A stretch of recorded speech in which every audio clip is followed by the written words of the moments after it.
Padahal terkenal, Hamdan ATT sempat tak sanggup berobat dan operasi, tak sanggup bayar, aset dijual. Hamdan ATT ternyata menyimpan kisah pilu sebelum meninggal dunia. Ya, Hamdan ATT sempat kesulitan berobat dan operasi semasa hidupnya karena kesulitan bayar.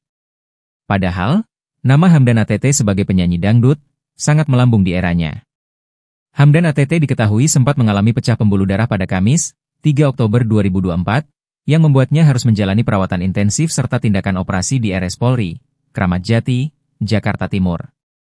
Sebelum insiden itu terjadi, Hamdan ATT sempat menjalani berbagai terapi medis guna memulihkan kesehatannya usai terserang stroke.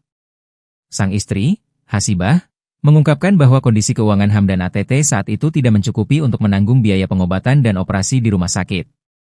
Dikutip dari Grid, Hamdan ATT akhirnya menjalani perawatan setelah biayanya ditanggung BPJS. BPJS, lanjut Hasibah, menanggung semua biaya perawatan hingga operasi Hamdan ATT. Hasibah mengatakan, biayanya bisa ratusan juta rupiah kalau tidak ditanggung BPJS.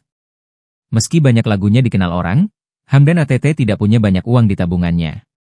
Ia mengaku jika Hamdan ATT tidak lagi bekerja, dan banyak aset yang dijual untuk menguliahkan anak-anaknya. Jikapun ada kebutuhan biaya tambahan untuk pengobatan, Hasibah menyebut anak-anak merekalah yang kini ikut menanggungnya karena telah memiliki penghasilan sendiri. Kisah pilu Hamdan ATT sebelum meninggal dunia bikin Ternyuh Gegara sempat kesusahan berobat dan operasi gegara sesuatu hal. Hamdan ATT meninggal dunia sekitar pukul 12 WIB di kediamannya yang berlokasi di kawasan Kramat Jati, Jakarta Timur.